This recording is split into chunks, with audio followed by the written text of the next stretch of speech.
Om Namo Bhagavate Vasudevaya. Om Namo Bhagavate Vasudevaya.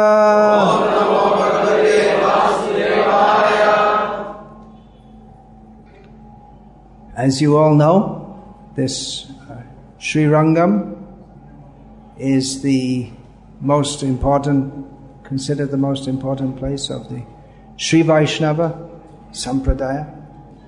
The Sampradaya coming from Lakshmi, from Sri, and especially magnified and solidified in this Kali Yuga by Sri Ramanuja Acharya.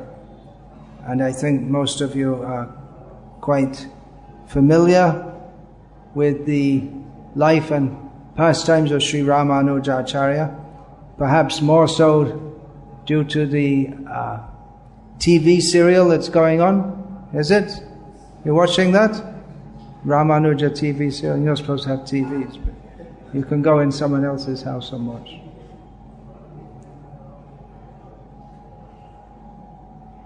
Is Damodar Gauranga here?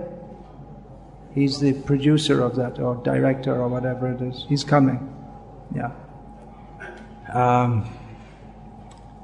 So anyway, even though you all know the story of his life, I'll speak sometime in this life. I should speak. Even, of course, speaking about him could go on forever, as with all topics.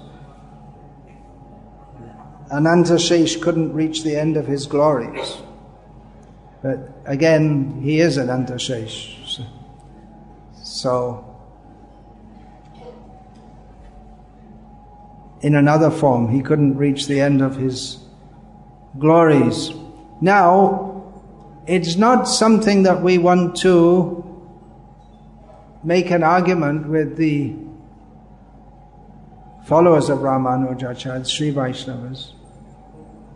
But actually what Chaitanya Mahaprabhu came to give is much more appreciable, inasmuch as he gave love of Krishna beyond Sharanagati.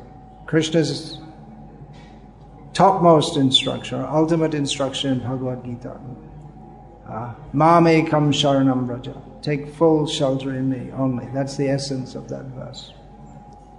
So that is the focal point of the teachings of Sri Ramanujacharya. But Chaitanya Mahaprabhu's teachings begin with that. And Radhar Mahima Prema Rosha Shima Jagate Janatoke Baraja Juvate Bhavera Bhakati Shakati Hoitoka. Chaitanya Mahaprabhu gave entrance into the Vrindavan pastimes and the glories of the gopis, of Sri Radha, and also one reason because Srila Prabhupada brought the teachings of Chaitanya Mahaprabhu. That's one reason. His contribution is also, in one sense, more appreciable. Not that we're to judge, but if we are to see, then everyone has their own service, and there are various levels. In Chaitanya Charitamrita it's stated, Jai Jai Rashe Tare Mane Sarvotam. Whichever level one is at, he's fully satisfied with that. He thinks it's the best. I don't want anything more. Just like if we are to say to Hanuman that, okay, enough of being a servant of Ram, now you can be a gopi in Vrindavan. But Hanuman will never agree. He's fully satisfied, and that is complete perfection. There's nothing lacking in him whatsoever. But still, if there is to be some analysis, then the love of the Vrajavasis for Krishna, as revealed by Chaitanya Mahaprabhu, is the highest attainment. Now, having said that, like I said, we don't want to go on. That may be preached among the Sri Vaishnavas in a very careful way. Generally not. We don't want, they may feel offended. Chaitanya Mahaprabhu, after spending some time in the house of Sri Venkata Bhatta, which that house is still there. We're scheduled to visit there altogether just after 2 days. Then after spending some time there, when the devotees living there, they had come to respect him for his extraordinary love of Krishna, then in a joking way with Shastric analysis, he discussed with Venkata Bhatta how his teachings, Chaitanya, well, he didn't put it like that my teachings are better than yours, but he brought out the point that Lakshmi herself, she performs austerities to try to come to the level or to participate in the Rasa Lila of Krishna, but she cannot. And the reason for that is that Gopir Anugate, what is that? Gopir Anugate Aishwarya Jnana Bine Bhajileho Napai Brajendra Nandane. That as long as one maintains the mood of awe and reverence, then even if one worships Krishna, he can't attain Krishna in Vrindavan. So in a very tactful way, Chaitanya Mahaprabhu brought this to the attention of Venkata Bhatta. But he didn't preach it widely or openly, although it's said in Sri Chaitanya Charitamrita also that among the many people he brought to his Sankirtan movement included the Sri Vaishnavas, that's particularly mentioned, Sri Vaishnavas, along with many others, Tattvavadis, Buddhists, and Nyayikas, and so many others. Now, having said, we don't want to agitate the minds of these great devotees, great tradition. By saying that, we shouldn't think that Sri Ramanuja Acharya is something small. He's far, far greater than we can even begin to imagine. We should always remember that even though we are so fortunate to be blessed by the mercy of Chaitanya Mahaprabhu through the grace of the Gauriya Acharyas, culminating in Srila Prabhupada, we should never think that the Vaishnava Acharyas of other sampradayas are inferior, we are superior. Such a thought we should not harbor in our minds. With all great respect, we come here, not coming to think we are superior, but we are how fortunate we are to be able to come to this land of great devotion, this centuries of devotion here in Srirangam. The Lord has personally come here to this holy place, and so many great devotees have come and lived and served Him here. And they're all, up to the present day, taking great inspiration from Sri Ramanuja Acharya. So, briefly, I'll go through his pastimes as we...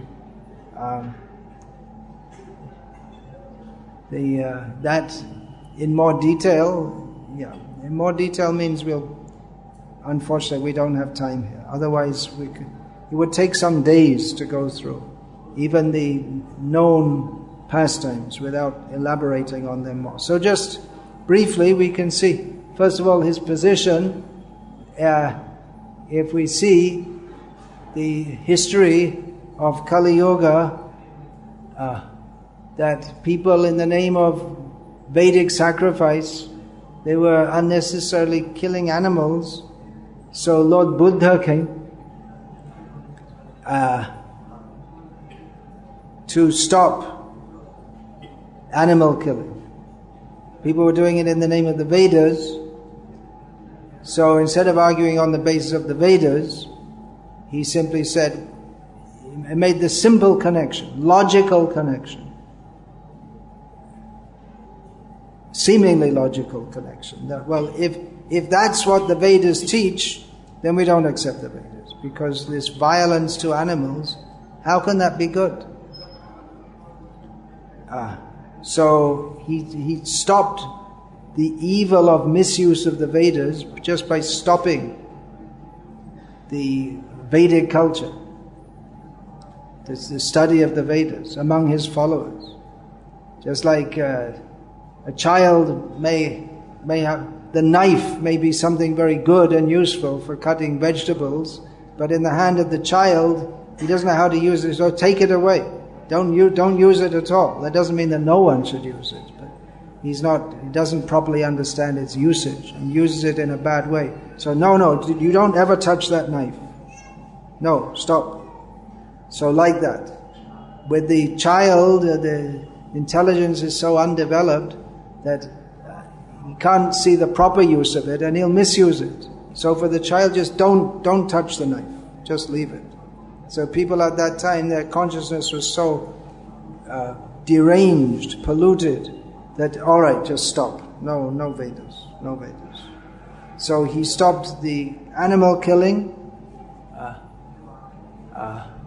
Nindasi yagya vidher ahaha shuti jatam sadaya hridaya darshita pashughatam keshavathrita buddha sharira jaya jagadishara. He's glorified by Jayadev Goswami that he criticized the performance of yagya as described in the Vedas, being compassionate, showing compassion upon the animals who are being killed. So he stopped one evil, but by doing so he introduced another one, the neglect of the Vedas. So then Shankaracharya appeared and preached more or less a very similar philosophy to that of Buddha, but he did it under the guise of the Vedas. And this way he restored faith in the Vedas and at least superficial following of the Vedas. But then he introduced another evil by giving a wrong understanding of the Vedas. And Ramanuja was the first to take the Vedic culture and give the proper meaning, which is worship of Vishnu. That was done later also by other Vaishnava acharyas from a somewhat different perspective. And Sri Chaitanya Mahaprabhu gave the complete or fullest understanding. Not that there's anything lacking in Ramanuja's teachings. His teachings point to Vishnu. There's nothing lacking in Vishnu. But from the standpoint of rasa, of taste in devotional service, Chaitanya Mahaprabhu has given that anarpita charing chirat karunya avatirno kalau samarpiyata munutojvala rasang swabhakti shriyam haripurata sundara duti kadamba sandipita sada hridaya kandare spurutu va shachinandana. That which was not given for a very long time, since the previous day of Brahma, means it's not found in the Vedas, because the Vedas are being recited. Not found in the Vedas. That very highest resplendent love, Chaitanya Mahaprabhu gave that. So Rupa Goswami blesses, may that Shachinandana, Gaura Hari, may he ever be manifest within your heart. So Shankaracharya based his philosophy on the Upanishads. Shankara didn't only contest the Buddhists, he contested also the Mimamsakas, who when we say that Buddhism,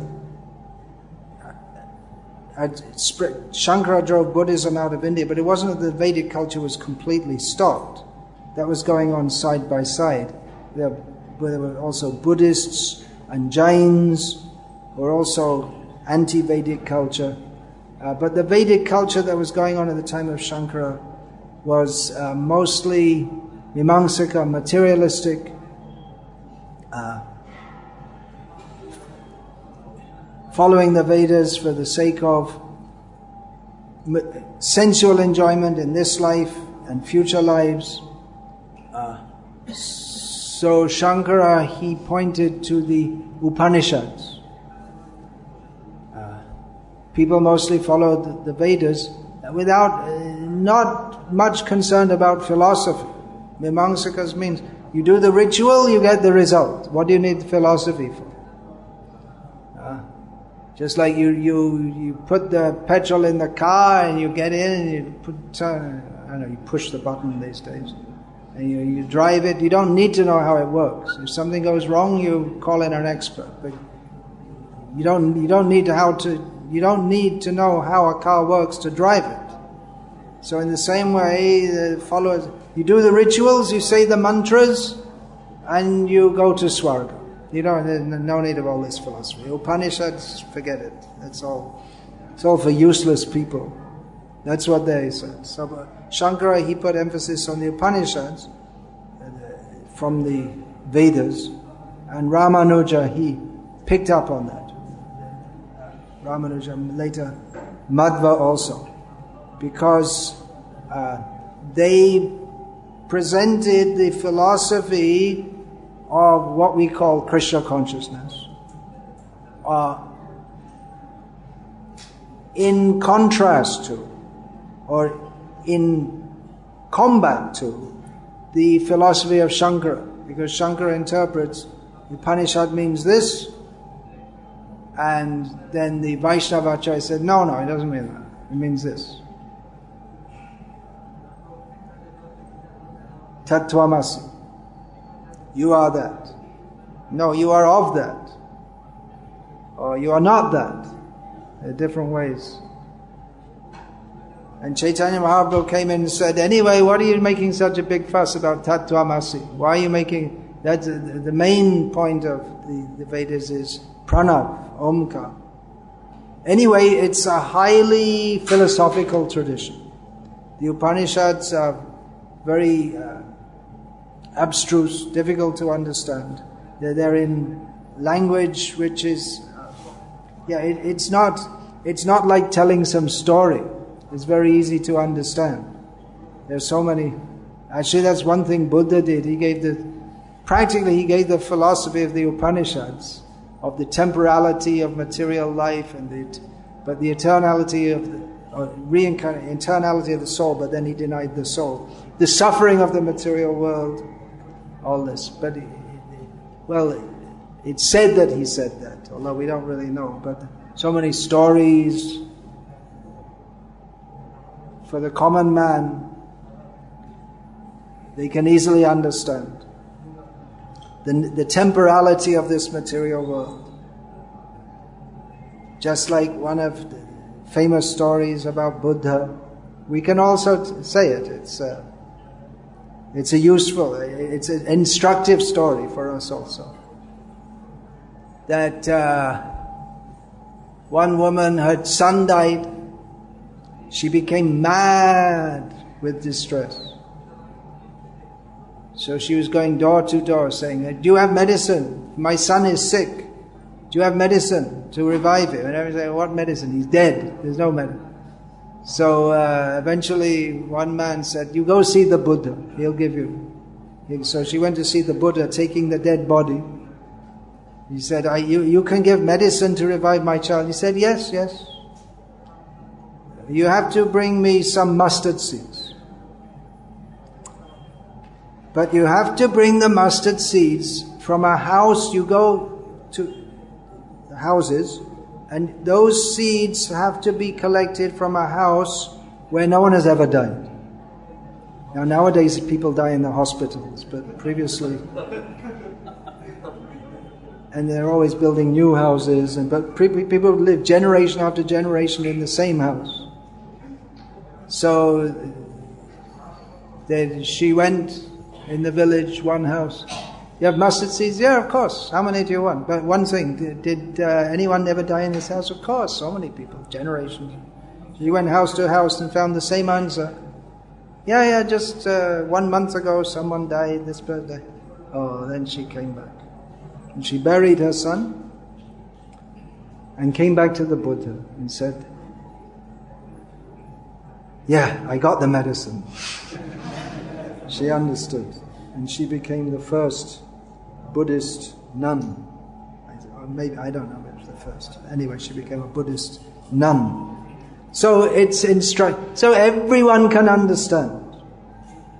But the Upanishads are in very such language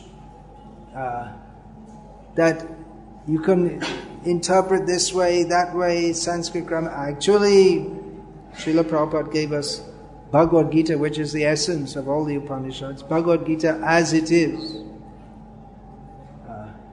But people are expert in interpreting it in various ways to get it as it is not. Anyway, Shankara, he was empowered. He's Shiva, so he's empowered to spread the mode of ignorance by taking the Vedas, which are completely pure, and covering them with wrong interpretations. So all the Vedas are meant for understanding Vishnu, Vedaischa sarvaraham eva Vedaha, but Shankara managed to present the Vedas in such a way that even if you go to Vishnu, you think you have to go some more, but there is nothing more. They think Vishnu, you worship Vishnu, and then when you've done that, then you become self-realized, and that's it. Then you leave Vishnu behind. You can worship Vishnu, and then you merge into impersonal, absolute, whatever it is. And it's a bewildering philosophy. Chaitanya Mahaprabhu warned, don't hear from Mayavadis. What is that? Jiva kripa koile sutra koile vyas mayavadi bhasha shunle hoy sharvanash. Chaitanya Mahaprabhu said that out of mercy for the conditioned souls, Vyas compiled the Vedanta Sutras. But if you hear the Mayavadi commentary, everything will be spoiled. It's very dangerous because it thinks, oh, nice, oh,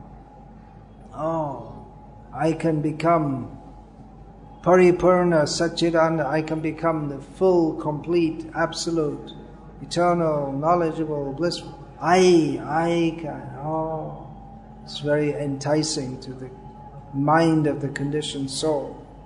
Why serve God? If you can become God. But it is rascaldom. The philosophy is rascaldom.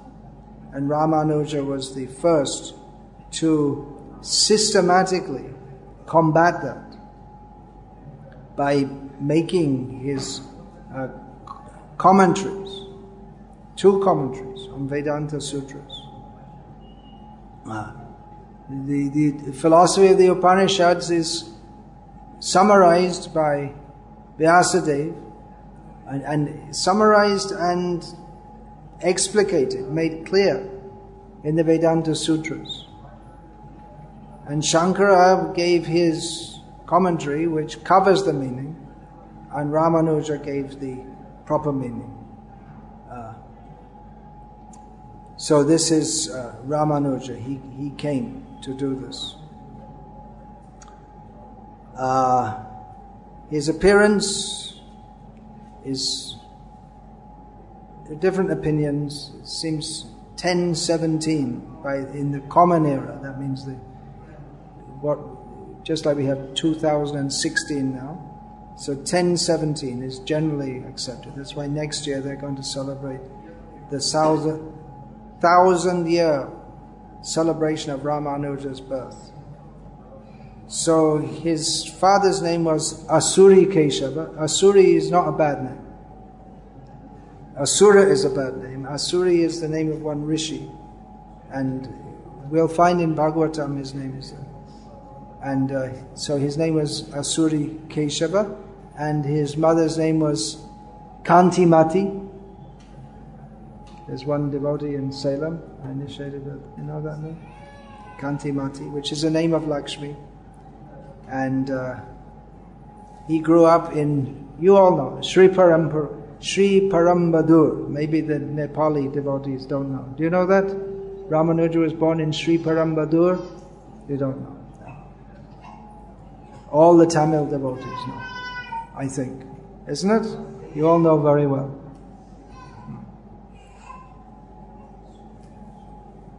Then he grew up and he lived in the same village, and he was married at the age of 16 to Raksha Kambal.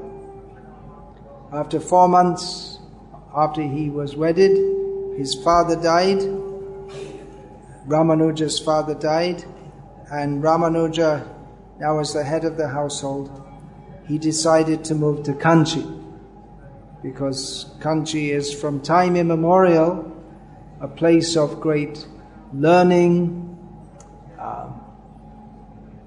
It's a very spiritual city, one of the 7 moksha puris in the south. According to Shastra, there are 7 moksha puris. That means if you die there, you get moksha. So in the south there's Kanchi. And it's from time immemorial famous for scholarship and temples. So that's a place to go. So he's a young man, so he wanted to enroll himself as a student to get more philosophical training. So he enrolled under Yadava Prakash, who was a famous scholar, very noted. So if you're a famous scholar in Kanchi at that time, you must have been a very good scholar. There's only one problem, that he was a follower of Shankara, that was it. Vedic scholarship at that time meant, there was no Vaishnava. There was no Vaishnava scholarship. The Shankara's philosophy was very prominent. Vimamsaka was prominent. At that time even the Sankhya philosophy was going on.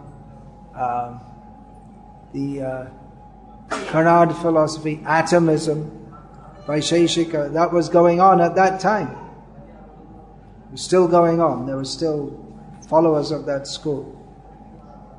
There's a book which I'm just going through the translation of, written in about 900 years ago by one Shankaracharya, in which he gives the 18 prominent philosophies at that time. So the Vaisheshika, Yoga, the Sankhya, they were all going on at that time. But Shankara's philosophy was very prominent. Advaita Vedanta. At that time, Vedanta meant Advaita Vedanta, and still some people promote it. Generally, still, if you say Vedanta, people think, oh, that's Shankara's philosophy. It's not his property. It doesn't belong to him at all, actually. But that's the... now we have, after Ramanuja, Vishishtadvaita. That is a philosophy of, well, it's also Advaita Vedanta, but it's Vishishta Advaita. But Shankara's philosophy is Kevala Advaita. So that was considered Vedanta Darshan at that time. There was nothing. There was no other understanding of Vedanta. So Yadava Prakash was a great scholar, his explanations of the Vedanta Sutras, based on Shankara's explanations, were considered the best. Shankara gave his Shariraka Bhasha, and after Shankara, so many different schools of Mayavad came out to try to solve the various problems, the philosophical problems that come up when you try to say that there's only oneness. There are problems with that philosophy, just like, for instance, if there's only oneness, then how do we see all the duality all around us? One major problem with that is that according to some followers of Shankara, he came again in the form of other people to teach. Well, if he came again and he's teaching that you merge into the oneness, and he came again, then he didn't merge, so he couldn't even do it himself. So he came again out of his compassion. Wait a minute, if he came again, then he's not supposed to exist anymore. He's already merged into the one. How can you come again? So there are so many problems with this. So therefore there are different schools came out. Because it's very pedantic. Pedantic means it's bookish. Very much concerned with logic and interpretation. Very dry, actually. Very dry. But they have great faith in the Vedas, but then they want to interpret it in different ways. So the Vedas are the truth, so therefore we have to analyze this way, that way, another way to try to understand it. And then they give some explanation, some philosophy. Shankara, he gave the understanding by which we can understand the Vedas. But, there's some problem. Okay, then, what is the nature of illusion? If there's only oneness, then what is the nature of illusion? And then different philosophers will try to explain that incorrectly, and all speculatively, and all illogically. And then they fight with each other and give different arguments.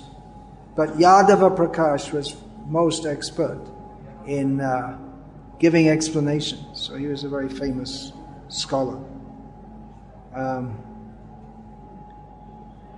So Ramanuja, he studied under him. Because when you go for Vedic study, you learn Sanskrit and grammar and kavya and all these things. It's not that he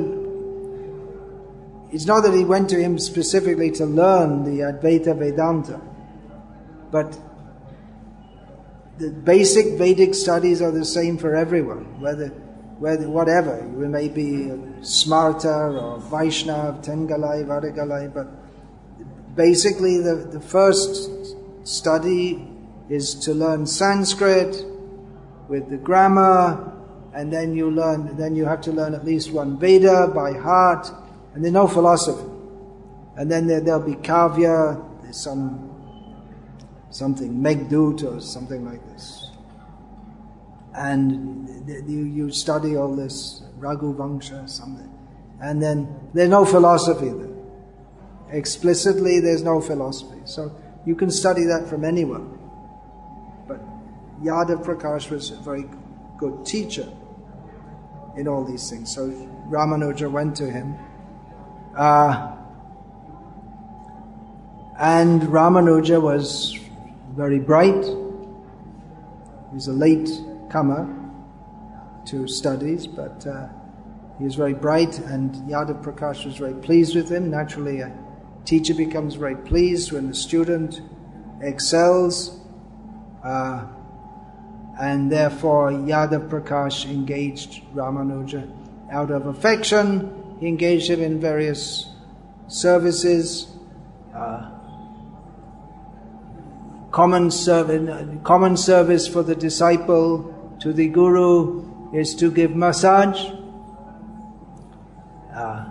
So one day Ramanuja was giving bodily massage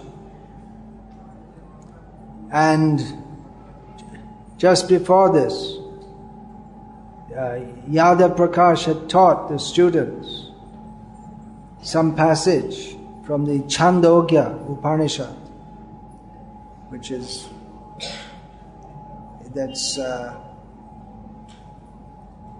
section, Tasya yatha kapyasang pundarikam evam akshini. Shankara's explanation of this is comparing the eyes of Vishnu to the red buttocks of a monkey. You may have noticed there's the two kinds of monkeys common in India. One is that white monkey, and the other one is the smaller brown one. The brown one, if you see their backside, is bright red. So Shankara took this explanation like that. But so he'd given this explanation, and then because massage, generally the person who's being massaged will lie down, stomach down. So as he was massaging, then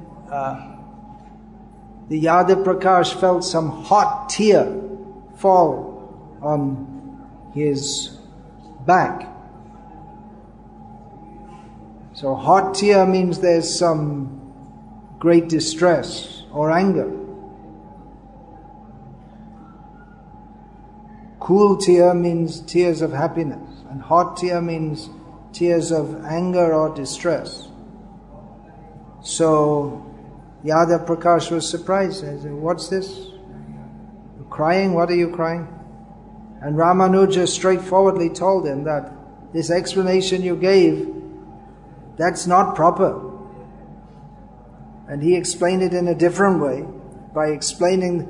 So Yadav Prakash said, "Okay, what do you mean? No, how can you say disciple to guru? How can you say it's not proper? Then you explain it. You think you're so." And actually, Ramanuja did in it, splitting the Sanskrit in a different way to give that the eyes of the Lord are like the lotus flower. So Yadav Prakash was surprised. He was surprised at the scholarship. He'd given this, because himself he must have been through this passage hundreds of times, but it never occurred to him like that. And also, you see, we're following our Acharya Shankara, and he was very angry with him. Who are you to say like this to me, your teacher, and then to go against the teachings of our Acharya? He was very angry with him. But at the same time, he understood that Ramanuja is very gifted, and that he doesn't agree with his philosophy. So Yadav Prakash much chastised him.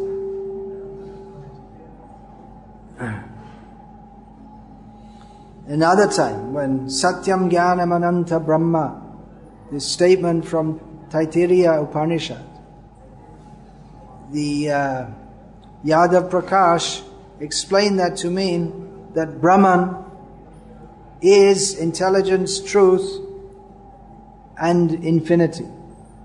And Ramanuja interjected, politely we're told, that no, these are the qualities of Brahman. It's not that just some undefined truth, knowledge, infinity, but these are the attributes of Brahman. Not that Brahman is attributeless, and this Satyam, Jnanam, Anantam, they pertain to, ultimately Ramanuja would teach, to the personality. Not that there's just truth, but there's no object of truth. Just truth. But what's truth? Well, it's just truth, that's all. It's meaningless. But that's the Mayavadi's philosophy. Jnana, there's no object of, there's nothing to know, but there's knowledge. It doesn't make any sense. There are no attributes, but there's knowledge. But if there are no attributes, then what is there to be known? And by word jugglery they say, well, the knower, the known, and the knowledge, it's all, when you understand it's all one. Yeah. It doesn't make any sense. Did you understand? When you become self-realized, you become the knowledge. And you no longer exist. There's only knowledge, but there's nothing to be known. There's no thing to be known. Well, that's why it's difficult to attain impersonal realization, because it doesn't make any sense at all. But it sounds attractive. Oh, you become knowledge. You become truth. You become infinity. Meanwhile, we're down here passing stool, and having toothaches, and dreaming, I am truth, I am knowledge, I am infinity. So, Ramanuja, he contested that Brahman, these are attributes of Brahman. We are not, we are jivas. We are in ignorance. We are covered.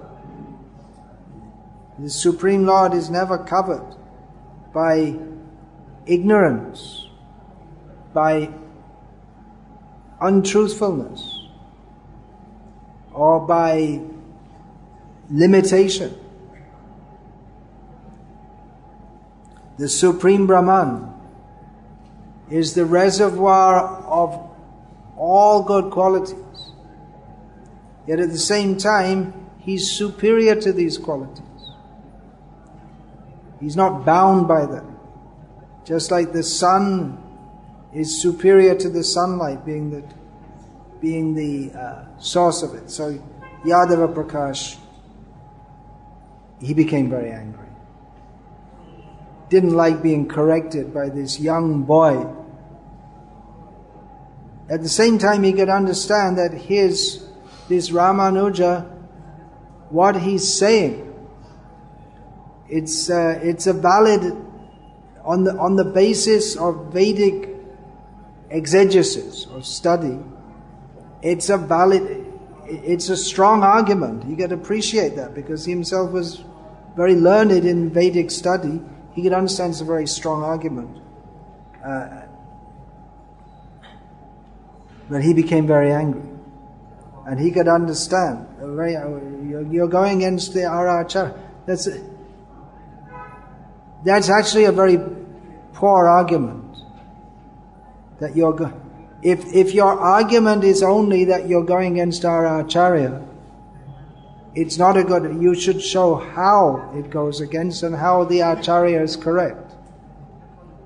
If you simply say, well, Prabhupada said that, you say, no, but that's wrong. No, how can you say Prabhupada's wrong? But you should be able to defend how it's right, not just, well, Prabhupada said, who are you to say that? To an outsider, you should be able to show how what Prabhupada said is right. If you say, Prabhupada's right. No, I don't agree. But it's not enough just to say, well, we say this, therefore it's right. That's blind following. One should be able to show, giving evidence from Shastra, how what our Acharyas say is correct. Otherwise we'll simply be fanatics. Therefore the Gurus teach, so we can understand what is the actual Vedic philosophy. But Yada Prakash, by falling back on this, you're going against our Guru, our Shankaracharya, that showed his own weakness actually, if he couldn't refute it. So he said to Ramanuja, what is all this? You're talking all this nonsense. You go teach. You think you're so great, you go teach someone else. You make your own school.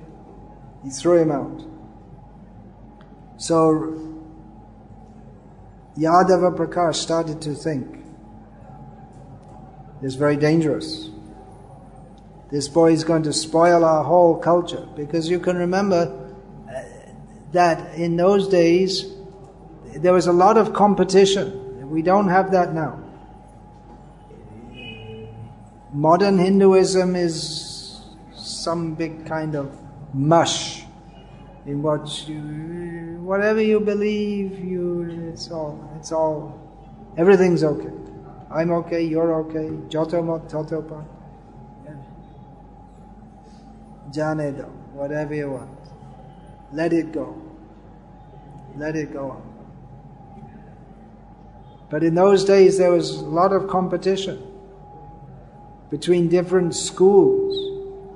And the Brahmanas, they would have debates. And it wasn't only on the basis of who is actually getting the truth, but there's also a lot of prestige, and the kings would reward those who are successful in debates. So there was prestige, and there's your very livelihood also. So it's very much part of the Vedic culture, and especially in a place like Kanchi, where there are many Brahmanas and many theories going on. Kanchi was also a great center of Mahayana Buddhism. The Mahayana Buddhism went off to China from Kanchi. That Nagarjuna took it there. So it's made his very influential school, Madhyamik school. So even the Buddhists, they're also not exactly fighting. So many different schools trying to explain the unexplainable. So Yadav Prakash was very concerned, and he began to think that this Ramanuja should be killed. Better he's killed for the sake of the truth, our philosophy. We have to maintain. Yadav Prakash should be shown to, if he's defeated by his own disciple, how humiliating. Sambhavitasya chakyatir maranadati richate. For one who's been honored, dishonor is worse than death. So if he's such a great scholar, and some young boy comes up and he's afraid, Yadav Prakash, that this boy is going to come up and defeat our philosophy, then all my prestige will be gone, all our tradition will be gone. So he became very afraid, and he thought, let us kill Ramanuja. So we're left in suspense here, because you can do kirtan for 5 minutes. Anyway, I think you all know the story, but it's nice to tell again and again all these things. Just like everyone knows Ramayana, but still you hear again and again, because it's transcendental. You don't get bored. I hope you're not getting bored. So Ramanuja began teaching, and people started to come to him.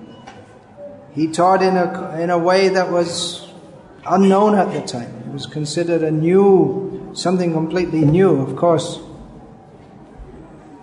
Vaishnavism is not new. It's the eternal function of the living being to be an eternal servant of Krishna. Jiva-swarupai Krishna Nitya Das. But it was unknown at the time. Just like Srila Prabhupada brought Vaishnavism to the Western world, it was completely unknown.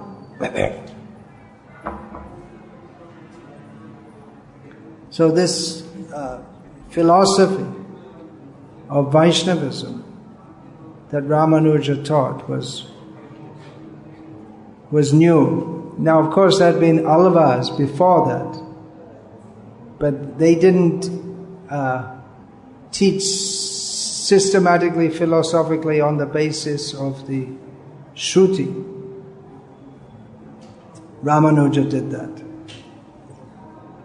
So what the alvas had given in what is sometimes called the Tamil Veda, all the philosophies there, but it's not systematically based on the followers of the Vedas. They consider that just to be some sentimentalism with no basis.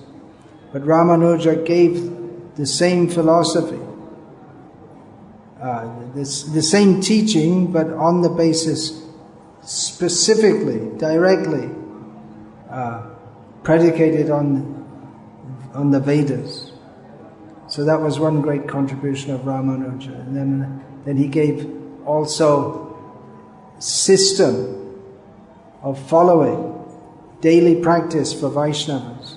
He established temples, he established system of worship. He preached and initiated so many people. He made sannyasis. Actually, at the time of Ramanuja, there were also female renunciates. But that's not going on now. But his philosophy is of great import, because even though bhakti was going on among a few souls, because there was no philosophical basis to it, people didn't take it very seriously, is one thing. Another thing, that even if people come into bhakti without a proper philosophical understanding, they're going to be influenced by this Advaitavad of Shankara and all different wrong ideas. So to give the proper philosophical understanding is essential. That marks one as an acharya, a sampradaya acharya. Ramanuja was sampradaya acharya. So what are Ramanuja's teachings? Srila Bhaktivinoda Thakur, he has stated that the Vishishtadvaita of Sri Ramanuja Acharya, that is the foundation of Chaitanya Mahaprabhu's Achintya Bheda Bheda. So his teachings are very similar. Not exactly the same. Hare Krishna. Not exactly the same. We may say, well, how is it not exactly the same? It's either right or it's wrong. No. What Ramanuja teaches is completely correct. There are differences there to what Chaitanya Mahaprabhu teaches. But the differences are difference of perspective. It's not a difference that one is right and one is wrong. Chaitanya Mahaprabhu's teachings, they also they bring the philosophy of the Vedas to the point of pure love of Krishna, which is not missing in Ramanuja's philosophy, but it's not emphasized to the extent and not developed to the extent as in Chaitanya Mahaprabhu's teachings. So what Ramanuja teaches is completely perfect. What Chaitanya Mahaprabhu teaches is completely perfect and more. So the whole idea of Shankara, that the jiva, individual living being, can become equal to the Supreme Brahman, is totally rejected by Ramanuja. This is atheistic philosophy, actually. Atheistic means if we accept that there is the Supreme, and we think that we can become the Supreme, then how is the Supreme supreme? That means you're actually, indirectly you're saying there is no Supreme Being. If we can all be Supreme, then the Supreme is not absolutely Supreme. It's something like, well, theoretically, almost everyone in this room could become the Chief Minister of Tamil Nadu. Theoretically. When I say almost everyone, because there are Russian citizens and a Ukrainian citizen and a British citizen. But the Indians, any one of you, even someone from Gujarat, could become the Chief Minister of Tamil Nadu, theoretically. So if we think that theoretically I can attain the position of being the Supreme Brahman, then it's not an absolute, then supremacy is not absolute. The absolute means uncontested, uncontestable, eternally. The Supreme is the Supreme. Matah parataram nanyat kinchit asti dhananjaya. Nothing and no one is equal to Krishna. So that's an eternal truth. Now, if we say the truth, it's also true that the chief minister of Tamil Nadu is Jayalalitha. That's true. But it's not an eternal truth. In just a few days, there's elections coming up. So it might not be true in a month or so. But it's true now. But it's not true for all time. And her position as chief minister is very powerful, no doubt, within certain sphere. But it is infinitesimal compared to the power of the Supreme Absolute. So the idea that even for most of us here, even the idea that you become the chief minister of Tamil Nadu is laughable.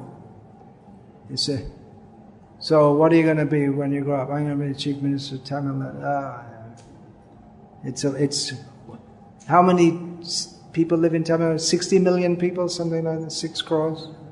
One at a time can be the chief minister. So it's one chance in 6 crores. Crores. It's unlikely. Not impossible. But it is impossible that we can be, the position of the Supreme Brahman, the Supreme Personality of Godhead, is far, far, far, far, far, far, way, way above any material position. There's no question.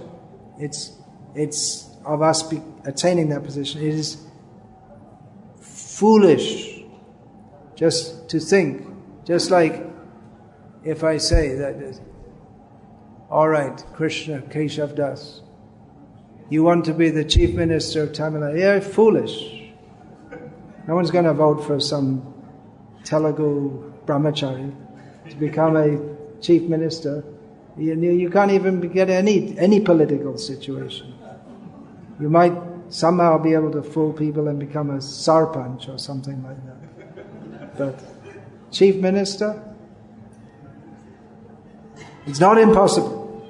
I'm not recommending you to try for it. But it's a long shot. Very unlikely. So the idea that you can become the supreme, it's difficult to imagine how absurd it is. And even if we can somehow, to some extent, understand how absurd it is, then it becomes more absurd that so many people think it is true. It's crazy to think that you can become one with God. It's even more crazy that so many people actually believe that. So it's unlimited insanity multiplied by unlimited insanity. And people think this is Satyam, Jnanam, Anantam, Brahma. Oh, that's me.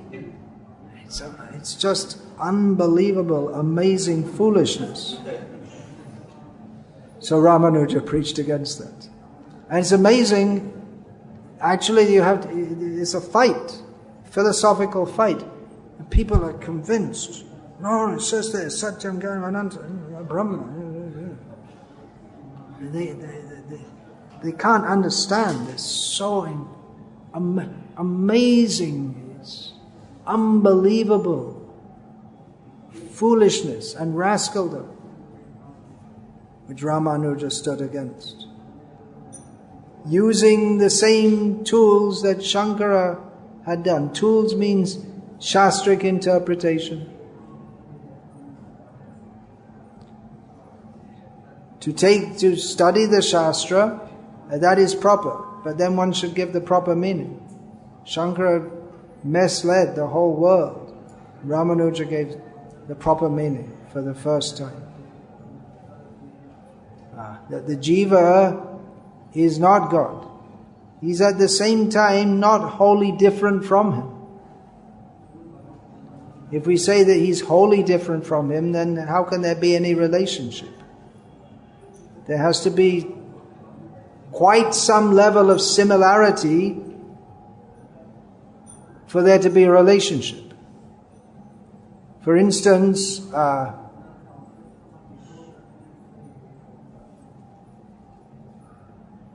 jackfruit trees are living beings. But human beings don't fall in love with jackfruit trees. Now, it's possible in Hinduism to get married to a jackfruit tree. A girl could be married to a jackfruit tree. It could happen. Usually a banana tree, because they don't last very long. Sometimes it happens. Can be done. You know that? To marry to one. There's a reason actually, because they have some dosh in their chart, and you marry them to get rid of that, and then they can be married. Something like that. But you don't have a romantic relationship with a jackfruit tree, because you can like the jackfruit tree. Oh, nice. At Chaitanya Math, there was one jackfruit tree that Keshav Maharaj, Vinod, what was his name? Vinod Bihari. He would sit under that jackfruit tree and manage the whole Chaitanya Math sitting under that tree. People would come, he'd tell them, go there, do this and that. So it's nice jackfruit tree, nice fruit. But you can't have a relationship. It's too different. So there must be many points of sameness for there to be a relationship. But if you're completely the same, then there's no relationship. You can love yourself, but that's not actual love. Love has to have Vishai and Ashray. It means they're two separate beings. One is the object of love, and one is the one who loves, the one in whom there is love. So the Vishai, the object of love, and then another person is the receptacle of that love, and reciprocally round the other way, the one in whom there is love is also loved by the other one. So a person can be Vishai and Ashray, both. But Krishna is the ultimate Vishai. He's the ultimate object of love. And love for him is in others. So there has to be some sameness. But at the same time, if it's complete difference, and you can go further than a jackfruit tree. You can't fall in love with a microphone. If there's too much difference, then there's no love. There's no relationship. And if there's not enough difference, then there's also no relationship. There has to be someone else to love. You can love yourself. But that is not a relishable kind of love.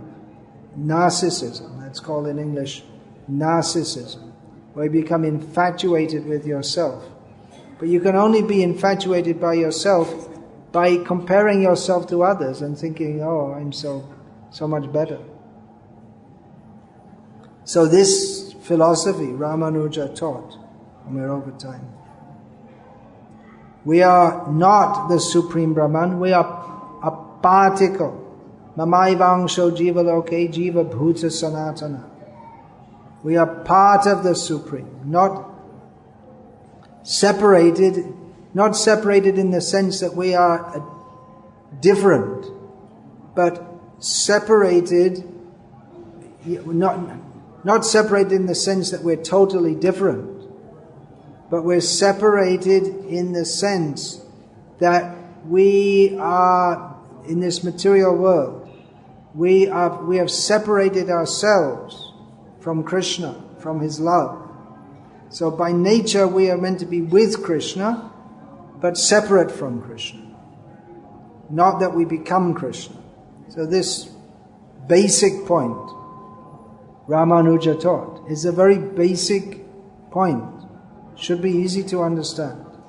But due to the illusion created by Mayavad of Shankara, people don't understand.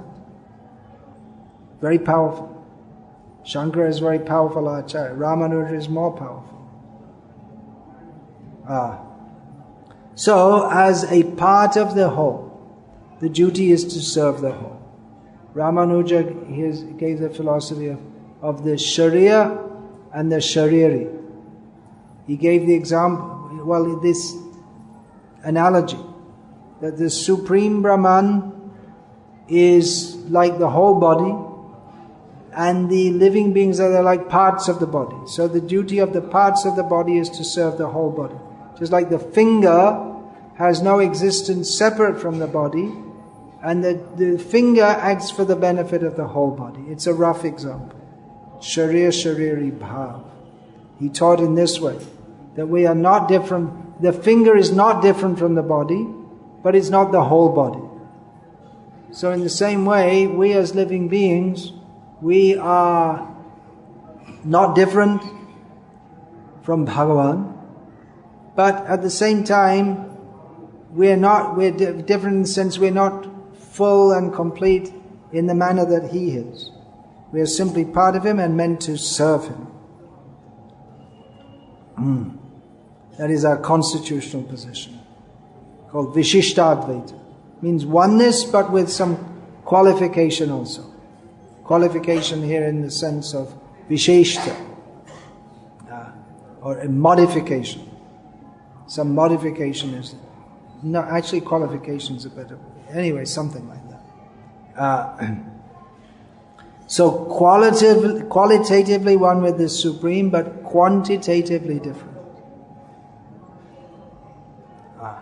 Satyam Jnanam Anantam Brahma.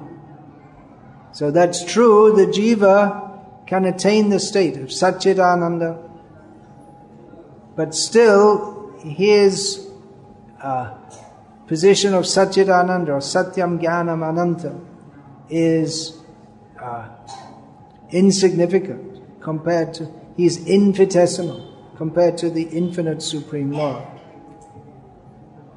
So when we say the jiva is ananta, not that he's unlimited in the same way as the Supreme Lord is, but that he also has no end, he's eternal.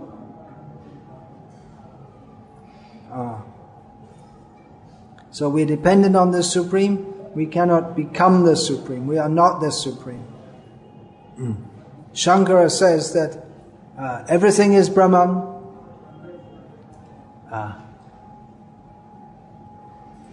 Brahma Satyam, Brahman is truth, Jagan Mithya, this world is false. Taking also from Chandogya, Sarvam Kalvidam Brahma, everything is Brahman. Well, that's true, but it's also it's true that everything is Brahman, but there is difference also. Nothing is separate. Nothing is separate from the Supreme Lord. Nothing can exist without him. Everything is his expansion. But at the same time, there's a difference between he himself personally and everything else. So, the philosophy of Shankara says, everything, it's all these varieties that we see, they're all simply illusion. Although there are weaknesses. How does this illusion come? And even if you say it's illusion, but at least it's there, you can't say it's totally unreal. So there are different philosophies to try to explain it. But they all fail because it's not true.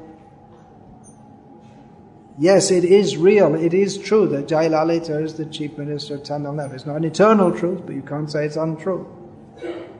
This microphone exists. It's not eternal, It's not supreme. It's a dependent reality, depends upon so many conditions. But we can't say it's unreal. As Shankara says that ultimately everything is unreal. There cannot be knowledge of an unqualified subject. There is no such thing as an unqualified subject. Knowledge means knowledge of something. You can't have, even if you say knowledge of nothing, the word nothing, only the whole concept of nothing only exists because there is something. You couldn't even think of nothing unless there was something. So Ramanuja pointed this all out, that knowledge means that there must be attributes. If there are attributes, then it's not all one. Reality is not homogeneous.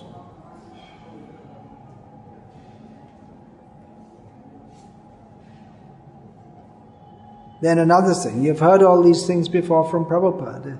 Srila Prabhupada, he didn't make it up. It's the same philosophy that the Vaishnavas have been giving from generations, beginning with Ramanuja, in this Kali Yuga, on this planet.